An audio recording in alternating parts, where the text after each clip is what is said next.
Hello, my name is Sergeant Anthony Edward Lewis, United States Army Infantry retired and prior service Marine. And today I intend to put together a video. I'm recording this video at home March 27th, Friday afternoon, 13:07 local time, Valparaiso, Indiana. I'm at home and I've had this idea for a couple of months. The name of the idea is Jail Officer Corruption Prevention and Integrity Management System. I hope that I'm able to pull this off, put together a decent presentation that doesn't take longer than an hour. It's kind of involved, but it's actually one of the less complicated ideas and concepts that I've come up with. The Jail Officer Corruption Prevention and Integrity Management Act is my idea for solving the problem of correctional officer trafficking and other forms of criminal activity. This is a problem that I have spent a lot of time studying since my days when I worked as a correctional officer at Pendleton Correctional. Between 2016 and 2019, I was there as a correctional officer. It was back then, while I was working there, that we had this legendary corruption scandal involving Hardesty. And I'll never forget how, standing in formation for months, pondering in my own mind a question that I think most people completely dismiss. How did this happen? How did we permit or allow this to happen? This problem is not new, but I think that a part of the reason why this problem persists is because of our attitude, our society's attitude about corrections, about the criminal justice, the part of the criminal justice system that involves the prisons. It's not possible to have jails or prisons without jail and prison guards. And so, from one perspective, the reason why this problem persists is because of the fact that we want the problem. We don't want to do what's necessary to solve it. And it is solvable. I think a part of the reason why the problem persists is because people continue to think of it as an unsolvable enigma. And it's not. There is a solution to this problem. This idea, the Jail Officer Corruption Prevention and Integrity Management Act idea of mine, I am perfectly confident would eliminate that problem. So, what is JOCPEMA? Well, first of all, JOCPEMA is a play on words because my wife's name is Jokema. And when I wanted to describe what I think would work to resolve correctional officer and jail officer trafficking with inmates, I wanted to give the idea a memorable name.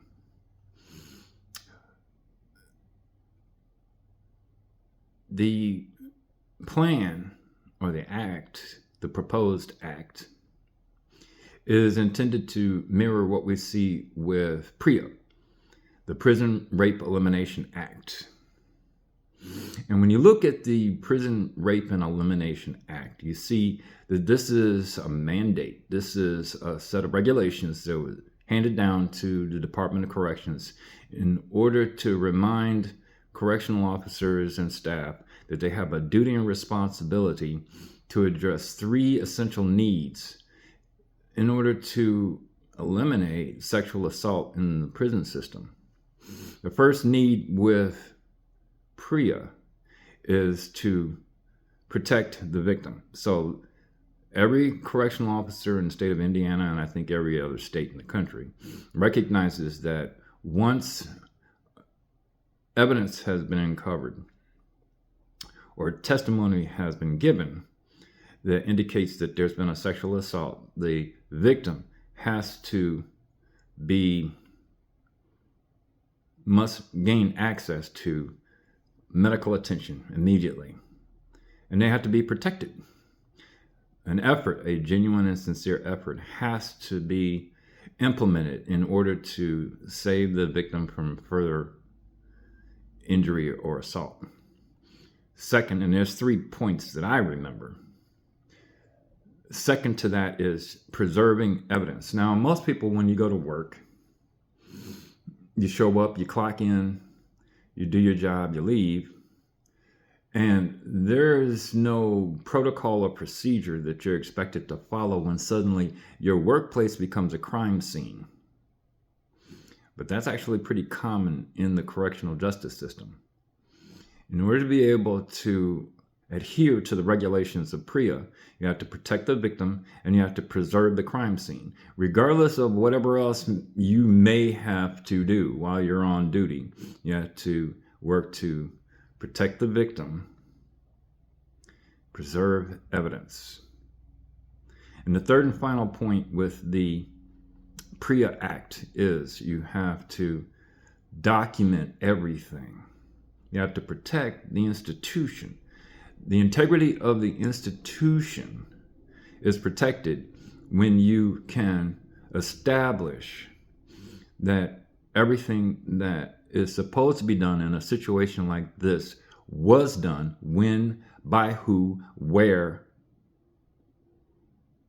You can know in advance that higher authority will need to know that regardless of the heinous and regrettable reality that sexual assaults take place, that the victim was protected, that evidence was collected in order to prosecute the perpetrator, and the only way in which the institution can maintain its public trust is with documentation that proves on a factual basis that's admissible in court that it was documented. So that idea of the Prison Rape and Elimination Act, that mandate that everyone who wears a prison guard uniform knows or is expected to know, is trained on, was a part of the inspiration for the JACPIMA plan that I put together. Jail Officer Corruption Prevention and Integrity Management Act, if implemented, will eliminate jail officer corruption. I'm perfectly convinced of that. There are 5 points in my plan.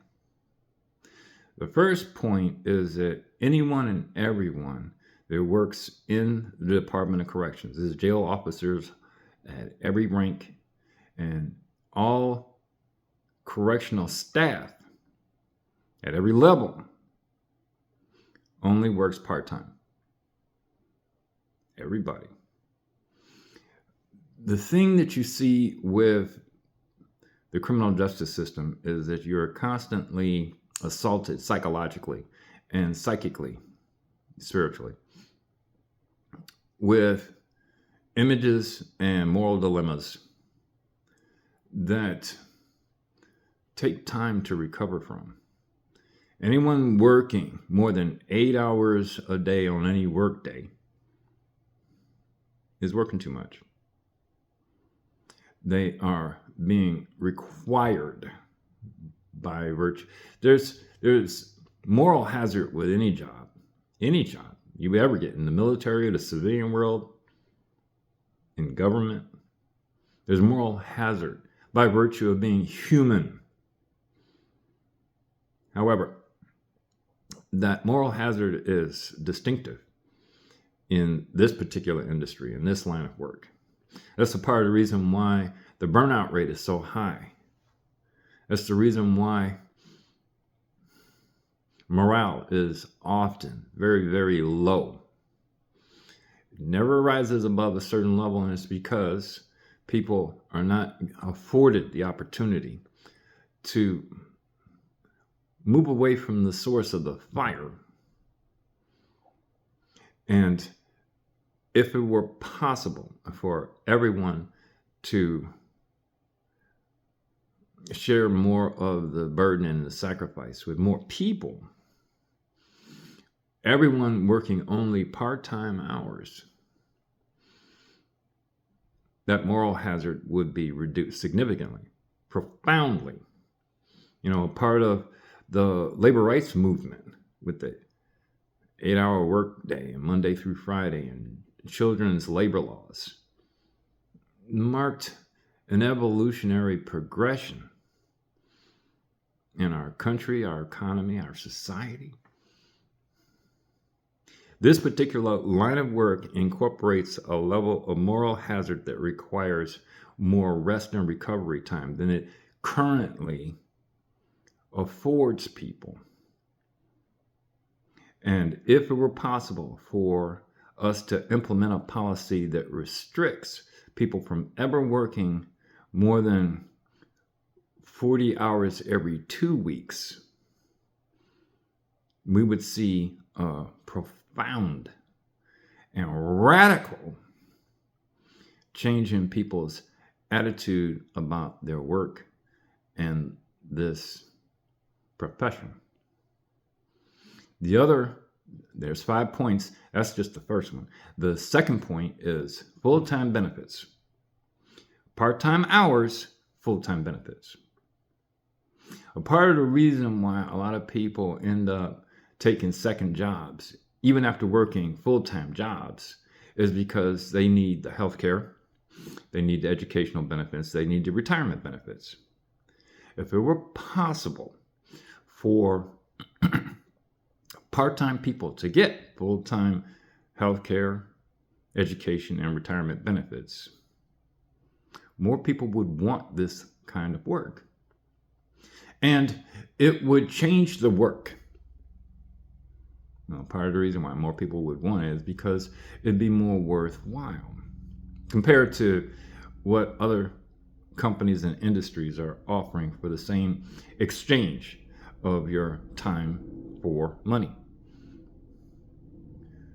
Part-time hours only, full-time benefits, no moonlighting, anybody. Everybody has to commit to only doing this one job if you're going to do this kind of work without distraction, complete commitment and loyalty to the mission. Now, I believe this possible for the state of Indiana or any state in this country to commit to passing as legislation requirements for this industry, requiring that everyone who wears the uniform or works under the banner of the Department of Corrections or whatever state they're in can only work part-time hours in exchange for full-time benefits, sacrificing as a requirement, as a prerequisite, any other opportunities for opportunity costs. When you make the choice that this is the kind of work that you want to do, it's to the exclusion of any other opportunities, at least for the time while you're actually working for the Department of Corrections. It's not too much to expect and demand. I think that's one of the problems I anticipate people would have with this idea. But it's small sacrifice, considering the value of what we get in return as a society. Just try to imagine no more headlines with reports of correctional officers becoming criminals themselves. It's more than worth it. The rest of us benefit knowing with full assurance that this problem is solved. You really can't put a price tag on liberty. So, where am I at now? 5 points. Part-time only, full-time benefits, no moonlighting, term limits. A part of the reason why people have this attitude, about this line of work, is because there is this presumption that if you weren't doing this, you could be flipping burgers. You could be driving a truck. You could be cleaning hotel motel rooms. You could be doing anything else with your time. You choose this, and it's because it's common. This kind of work is not common. If you thought that it was going to be easy and all that you would be expected to do is sit on your butt, you'd be mistaken. This kind of work requires a certain kind of commitment and a certain kind of character if it's going to be done well. And when I say term limits, I'm thinking along the lines of 10, 15 years. There are people who become teachers, and they remain teachers in the public school system for longer than they should. There are people who get into the Department of Corrections, and because that's the only work they can get, they stay for so much longer. There are people who start working in the Department of Corrections, or start working as teachers, or start working as police officers. This shouldn't be there. And we know this. It's not even about not being qualified. It's not being prepared to make the personal sacrifice. However, if you were to start a job knowing that you have a shelf life, you have so many years that you're able to accomplish something meaningful, then your perception and your attitude about your time in doing that job changes. People's attitude about you making that kind of sacrifice changes. So if you start out as a correctional officer and you do that job for a couple of years before you consider applying for a position that's a promotion, or you are successful in getting promoted, the clock doesn't stop. Now, I can imagine someone wanting the opportunity to reset the clock. And there might be some circumstances when that is preferable. But a part of the reason why I'm thinking it's important to have a term limit for working in the Department of Corrections in general is because our society there's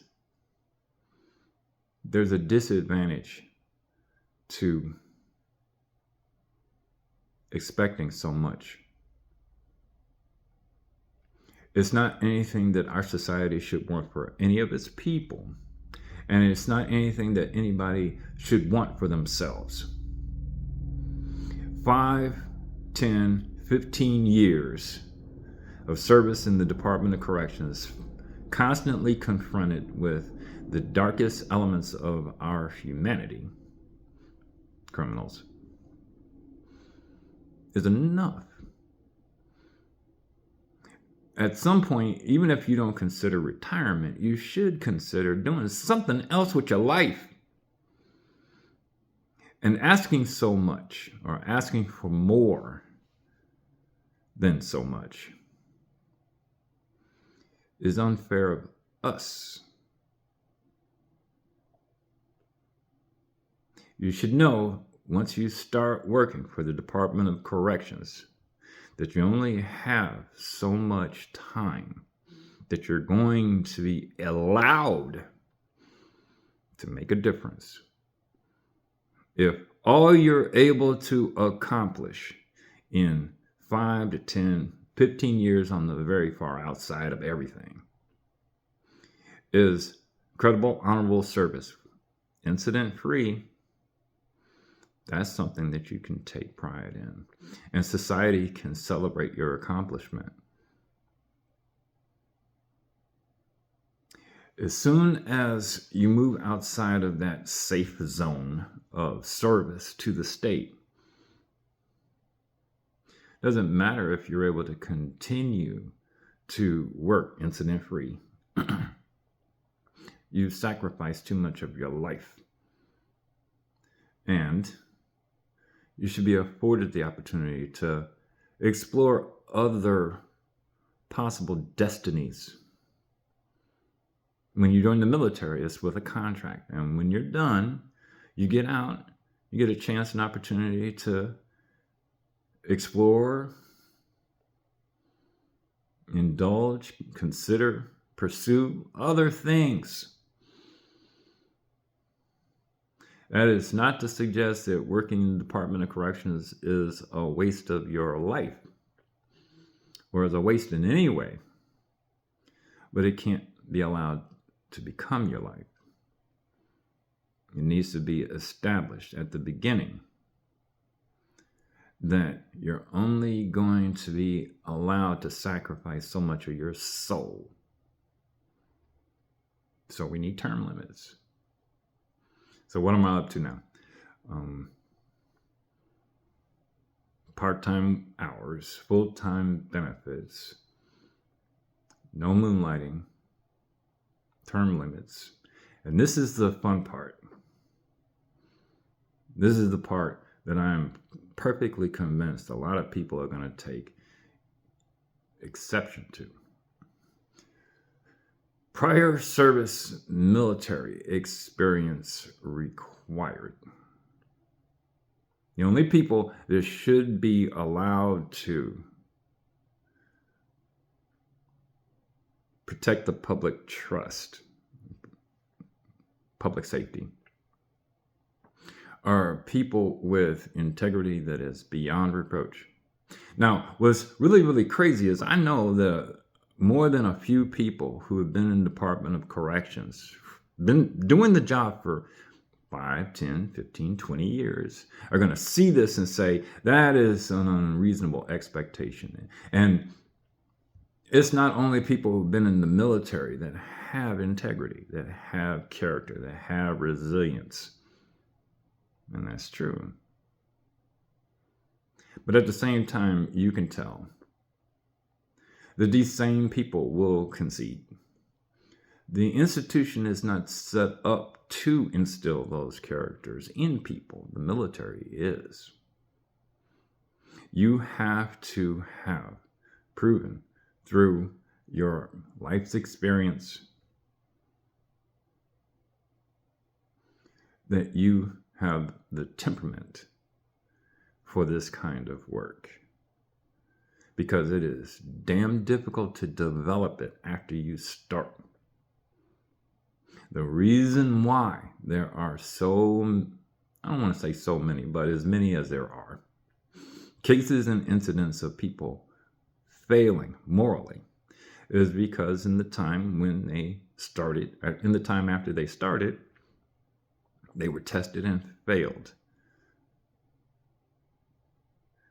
When you have the commitment in advance to principles of loyalty, duty, respect, integrity, selfless service, core values of the United States Army, when you have demonstrated that for a couple of years, that is the kind of quality that qualifies you for this kind of guard duty. You have to have it. Relying on the institution helping its people develop it after the fact, well, you can count on that, but you see that the end result is what we have right now. If the Department of Corrections is not going to implement procedures, processes that guarantee the development of character, you shouldn't expect it incidentally. You can require it in advance, and that eliminates the problem. Now, I know that that's not a perfect solution because we have imperfect people in our military, but it increases the odds of success. It's a manner in which not to discriminate, but to discern character. And it is possible to measure character. I think that it's only because of what we've been able to learn through DEI that we know that it is possible to measure character. Just like you can measure what it is you own and have, it's possible for you to measure your lived experience, what you know and what you can do. It's possible to measure the caliber and quality of your character in advance. As a matter of fact, that's exactly what benchmarking does with processes. You change a policy, you look to see how it has affected the statistics afterwards. If that policy shift doesn't change the outcome, you make adjustments to the policy. It is possible to stack the deck in favor of a system that cannot fail. That's what project managers do. They eliminate variation. They eliminate deficiencies in the process that make it impossible to trust the system to produce quality results consistently. It's the correctional officers that are the core component of our criminal justice system, our prison system. Papa John's. Better ingredients, better pizza. The problem isn't that all cops are bad. It's just that not any good cop can remain good in a bad system. One effective way to ensure quality from the beginning is to only recruit and retain the best. You know, I think a part of the reason why we have this pernicious problem in the correctional justice system is we become conditioned to thinking about the system a certain way. And we've actually trained and conditioned ourselves to think that there is no solution to this problem. And that's the biggest part of the problem, that attitude. The problem is not unsolvable. Anything that was made by man can be destroyed by man. General George Patton. So it has always been in our power to solve this problem. The reason why it persists is because we want the problem more than we want to do the work to eliminate the problem. As soon as we make it up in our minds that we don't want this problem anymore, we will insist on doing what's necessary to solve it. Will not accept. Once the mind has been expanded by a new idea, there's no going back. But if we believe that incrementalism is the best way forward, because we don't like the idea of working to solve this problem, if there's work involved, then the problem really isn't this problem or any other problem like it. The problem is our attitude about solving problems. it is possible, even if from today's perspective, not highly probable, to solve this problem. But we have to want our freedom and our liberty enough to sacrifice what is required to get it. I managed to say all of that in half an hour, and I don't think that I missed anything.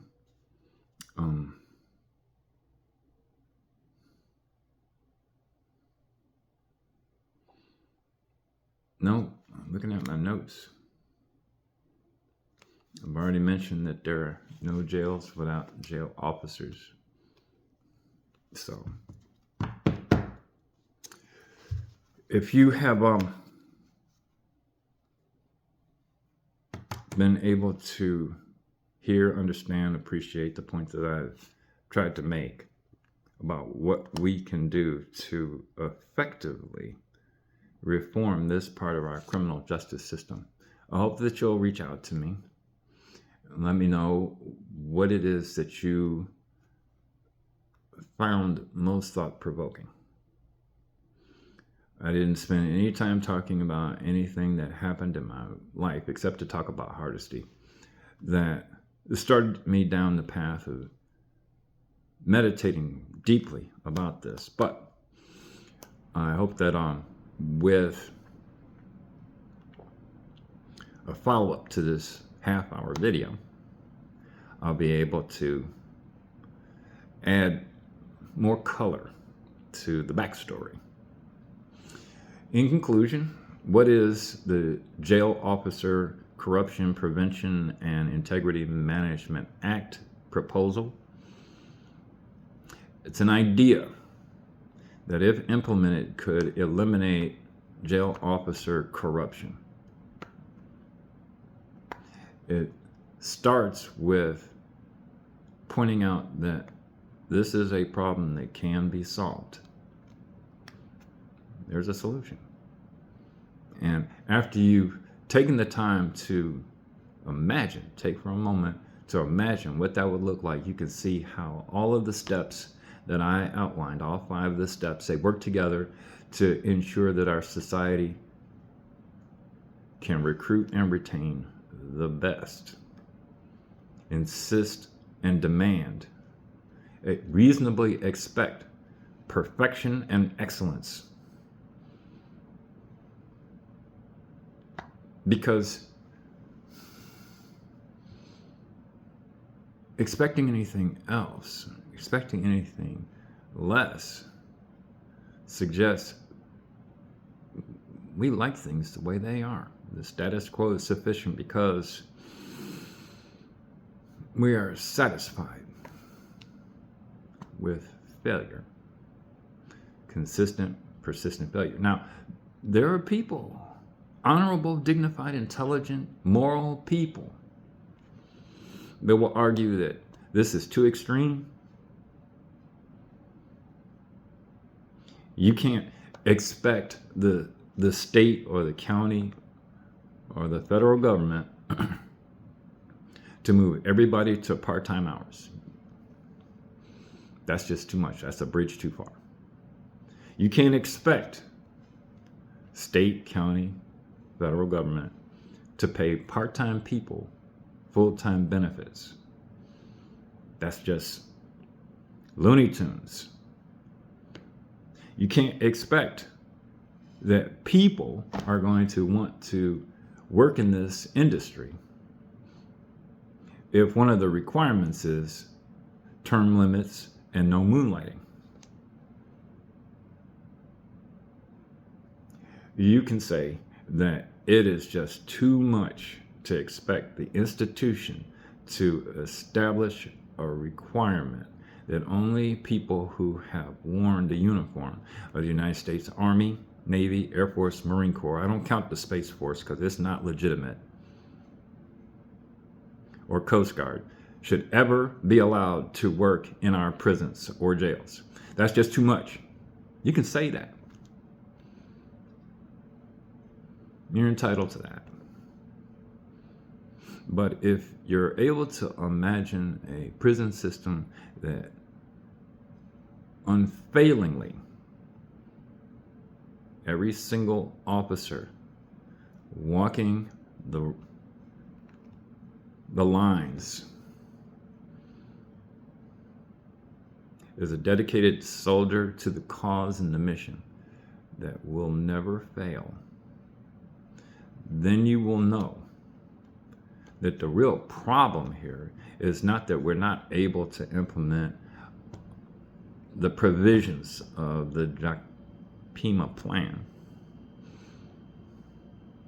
but our willingness to do so. Thank you for your time and your attention. Again, I look forward to feedback from this.